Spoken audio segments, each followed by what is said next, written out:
Selamat siang. Hari ini kita lanjut ke season kedua tentang gugatan sederhana bersama dengan Pak Gunawan. Selamat siang Pak Gunawan. Siang Mas Kris. Ya, kita lanjut Pak. Ya. Ini Ketang Perma 2 tahun 2015. Sebelum nanti kita next akan dibatalkan ke atas tentang Peraturan baru. Perma terbaru. 19. 19. Ini ada satu pertanyaan yang mungkin sangat menggelitik saya. Nah. Itu tentang berapa sih jumlah dari pihak yang dihadirkan atau hadir tentang penggugat dan tergugat di pengadilan nantinya. Dan Dalam itu gugat. kewajibannya apa aja? Oke, saya akan jelas.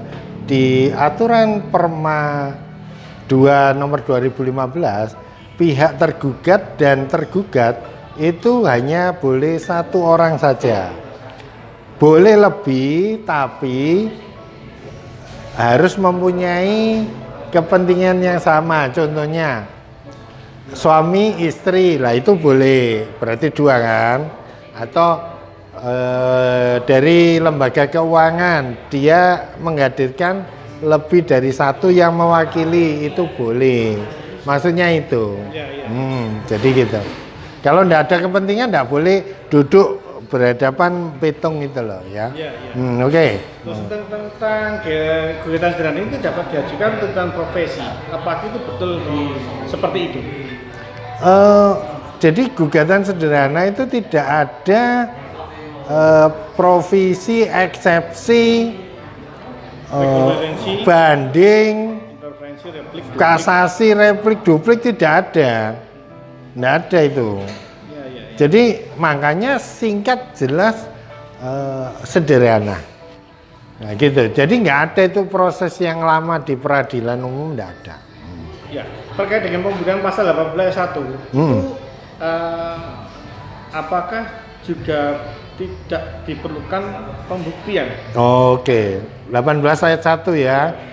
Maksudnya ini kan gugatannya sudah dijelaskan tadi, gugatan sederhana. Bila mana tergugat sudah mengakui ya, dan atau ya sudah tidak membantah, maka pihak hakim dalam hal ini tidak perlu membuktikan. Makanya disebut pembuktian sederhana, gugatan sederhana. Gak perlu dibuktikan, tergugatnya sudah mengakui, ya Pak, contohnya saya utang diri. Ya betul, saya utang. Dan saya tidak membantu. Sudah jelas. Karena ada pengakuan tadi. Sudah selesai. Namanya pembuktian sederhana. Iya. Terakhir tentang Perma 2 2012 gugatan sederhana ini, ketika sudah diputuskan gugatan sederhana, salinan itu biasanya berapa hari, Pak? Salinan itu paling cepat kisaran 2 atau 3 hari lah. 2 atau 3 hari setelah putusan. Iya, setelah putusan. Iya. Baik Pak Gun, ini kita lanjut lagi. Ini kita yang paling seru lagi nih.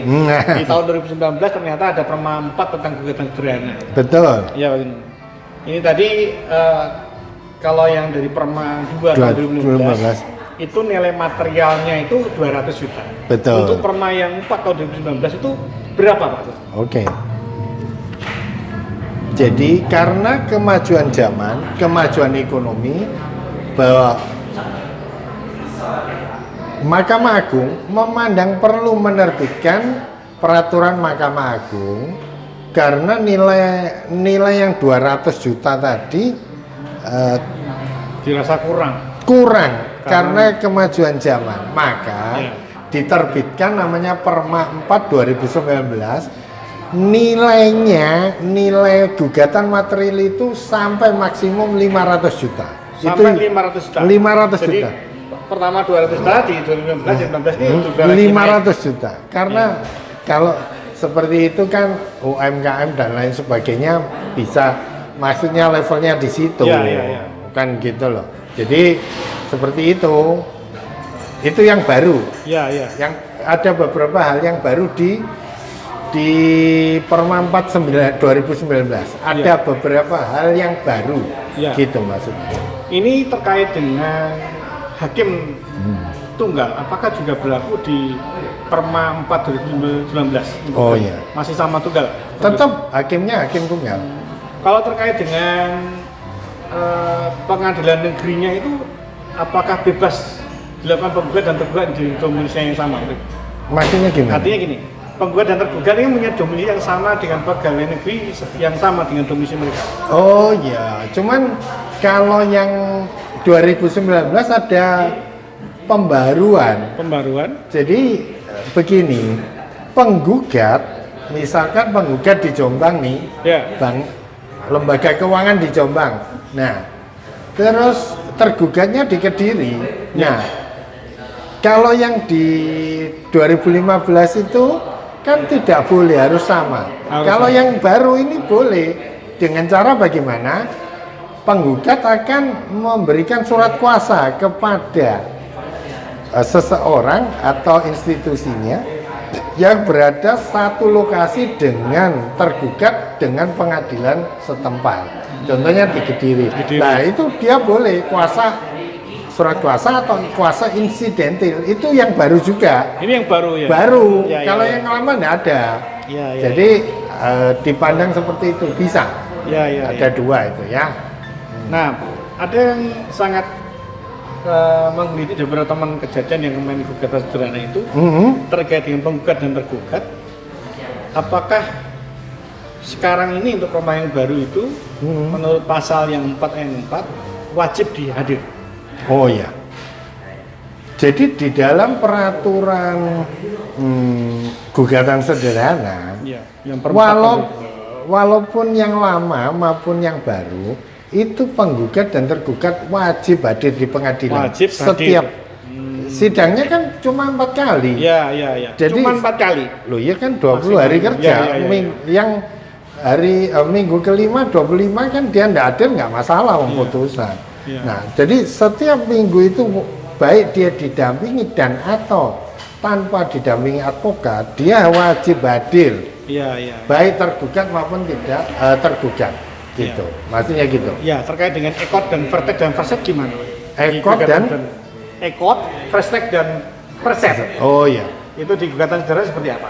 Ekot itu, jadi maksudnya sekarang kan Mahkamah Agung menghindari, mengurangi celah-celah. Jadi gugatan itu melalui elektronik. Jadi kita daftar dari rumah bisa. Daftar dari rumah bisa? Online berarti ya? Online. Tapi kita harus punya akun di Mahkamah Agung. Kalau tidak punya, tidak bisa. Tapi kalau tidak punya, kita datang dibantu. Gratis. Ya. Itu ke satu. Kedua, tadi kan sudah saya jelaskan di sesi pertama bahwa tergugat kalau dipanggil selama 2 kali berturut-turut tidak hadir, maka dalam gugatan sederhana itu digugat namanya gugatan putusan first take. Putusan first take itu putusan tanpa kehadiran tergugat sebanyak 2 kali. Sebanyak 2 kali berturut-turut tidak hadir, langsung diputus. Nah, nasabah atau masyarakat yang punya utang pada bank atau lembaga keuangan yang lain, kalau tidak memperhatikan ini, resikonya fatal. Karena apa? Objek Anda langsung dieksekusi. Itu. Nah, terus upaya hukumnya apa kalau di first take? Ada namanya verset. Verset itu mengadakan upaya hukum terhadap putusan first take tadi dalam waktu 7 hari. Nah, kita boleh mengadakan terhadap putusan hakim tadi. Tapi dikabulkan atau tidak itu tergantung hakim tadi. Karena kan ada kesalahan sebagai tergugat. Pasti itu. Ditundang 2 kali kok gak teko lah. Terkait dengan pasal 17 ayat 1 gimana? Apa itu? Tentang hakim dapat meletakkan cita jaminan yang dipakai dalam itu persidangan. Jadi konservatoir beslak ya, itu bahasa Belanda nih. Itu 17 ayat 1 itu di perma yang baru. Yang perma yang lama tidak ada. Ini jadi ada 3 poin tadi ya. Jadi sita jaminan bisa karena penggugat melihat indikasi etikat baik tergugat itu akan melarikan diri satu. Atau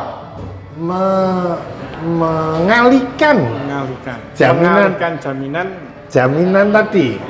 Mungkin dijual di bawah tangan. Nah, itu untuk mencegah tersebut penggugat boleh difasilitasi, dilindungi hukum untuk mengajukan sita jaminan. Sudah selesai. Kalau sudah disita jaminan sudah selesai. Iya. Terkait dengan pasal 18.1-nya, dalil gugatan dari pihak tergugat tidak perlu pembukaan tambahan. Ini gimana? Oh, jadi begini. Kalau di dalam sidang permulaan, itu kan biasa ditanya sama hakimnya, apakah tergugat memang mempunyai utang? Jawabannya, iya betul yang mulia, saya punya utang. Sudah ya, selesai.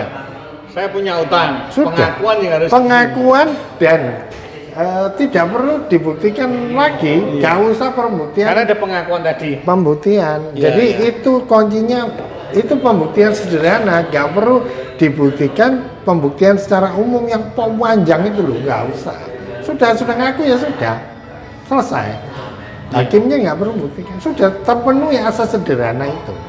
Kalau gugatan sederhana, waktu mediasi, nah, ini tepatnya sesuai dengan Perma 4 tahun 2015, ini pasnya di mana ya? Pada hari keberapa atau minggu berapa? Nah begitu. Atau mungkin? Oh ya, saya jawab ya. Mediasi itu begitu sidang pertama pasti ditawarkan, disuruh mediasi dulu. Sambil melewati itu. Ya. Jadi bukan berarti tidak ada mediasi. Semua proses itu ada mediasinya. Semua proses ada mediasi. Misalkan pertemuan pertama, minggu kedua selalu juga ditawarkan bagaimana bisa tercapai mediasi, mencapai perdamaian. Jadi nggak usah di judulnya nanti perdamaian, bukan putusan. Ya. Nah, kekuatannya bagaimana? Sama dengan putusan. Sama dengan putusan. Kekuatannya sama ya, berarti. Iya, jadi kuat ya, berarti. Jadi pada waktu akhirnya itu keluar perdamaian, bila mana tergugat prestasi lagi sekali saja. Misalkan dia minta waktu 3 bulan. Dan bulan pertama dia tidak melakukan, tidak memenuhi prestasi, otomatis dia langsung bisa dieksekusi, langsung promosi. Nah, ada sesuatu yang tadi kan first take itu untuk putusan first set, tapi ada yang belum dibahas, upaya hukum. Upaya hukumnya, ya, gimana itu, Pak? Upaya hukum ini bukan tidak ada, ada di dalam gugatan sederhana itu. Nanti, artinya upaya hukum itu dari debitur bisa menggugat kembali atau balik atau gimana?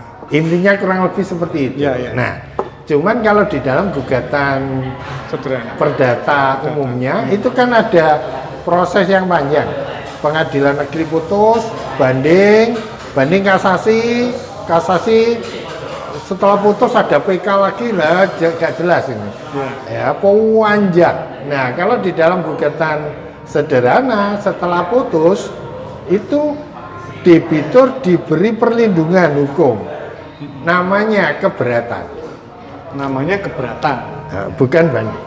Di mana keberatan itu diajukan di ketua pengadilan yang setempat tadi, yang bukan tadi bukan di Surabaya. Kalau biasanya kan langsung Jatim, Surabaya. Ini enggak, ini di pengadilan setempat, cukup di situ. Nah, apa yang akan dilakukan oleh ketua pengadilan? Ketua pengadilan dalam waktu 7 hari akan menunjuk majelis hakim. Jadi majelis hakim itu 3 yang akan menyidang kasus itu, tapi tidak ada bukti lain, sudah itu aja diperiksa. Boleh enggak? Nah, itu upaya yang disediakan oleh debiturnya. Tapi Pak Gun, ini terakhir mau disampaikan tentang gugatan sederhana kepada masyarakat apa? Oke, terima kasih. Salam sejahtera masyarakat Kediri khususnya dan masyarakat di daerah lain mungkin yang berbahagia. Ada 3 poin yang harus Anda perhatikan ya. Pada waktu gugatan sederhana itu diajukan di pengadilan dan Anda sebagai debitur Anda harus cermat. Anda harus cermat dan jangan meremehkan. Itu Jangan meremehkan. Jangan meremehkan. Karena fatal. Nanti kalau dalam waktu 25 hari kerja itu sudah putus. Nah, setelah putus Langsung lelang. eksekusi lelang hak tanggungan. Tidak bisa Tidak bisa dihentikan. Nah, kalau Anda mau menghentikan, mau mediasi itu di waktu gugatan sederhana. Itu satu. Kedua, jangan merasa bahwa ada perlindungan hukum untuk debitur yang namanya keberatan dalam waktu 7 hari. Terus Anda, oh saya pasti menang. Tidak. Selama hampir 10 tahun saya menangani perbankan maupun non-bank, ya, saya kuasa hukum di beberapa tempat, itu tidak pernah dikabulkan oleh hakim. Ingat ya, tidak pernah dikabulkan. Dan Anda tetap harus bayar. Karena utang harus bayar. Ya. Nah, jadi yang ketiga, gugatan sederhana ini adalah satu solusi terobosan dari Mahkamah Agung untuk kreditur. Selain adil, itu ada kepastian hukum. 25 hari kerja putus. Ya. Nggak ada langsung lelang selesai. Ya. Jadi nasabah yang berbahagia, yang terhormat, saya minta Anda harus bisa menerima masukan saya ini. Masukan ini bukan ada tendensi kepentingan, tapi kalau Anda tidak mengindahkan, meremehkan, saya sudah banyak melihat kasus terjadi pada waktu gugatan melawan kayak berapi-api, setelah putus langsung lemas. Karena apa? Dieksekusi kok. Semen diusir kok. Lapang. Ya, kan bisa dijanjikan, minta waktu gitu loh, dijual di batangan dengan harga yang tinggi dan masih bisa. Tapi jangan maksudnya mengadakan perlawanan. Pihaknya yang lembaga keuangan itu mangkel, biasanya dijarak gitu. Saya rasa begitu. Semoga Anda sukses selalu. Gitu. Salam. Terima kasih Pak Agun. Hari ini kita cukup luar biasa belajar tentang materi hukum gugatan sederhana. Next kita akan belajar tentang materi hukum. Kita akan saksikan selanjutnya dengan Pak Agun dan rekan-rekan yang lainnya. Jadi Pak Agun ya. See you. Salam.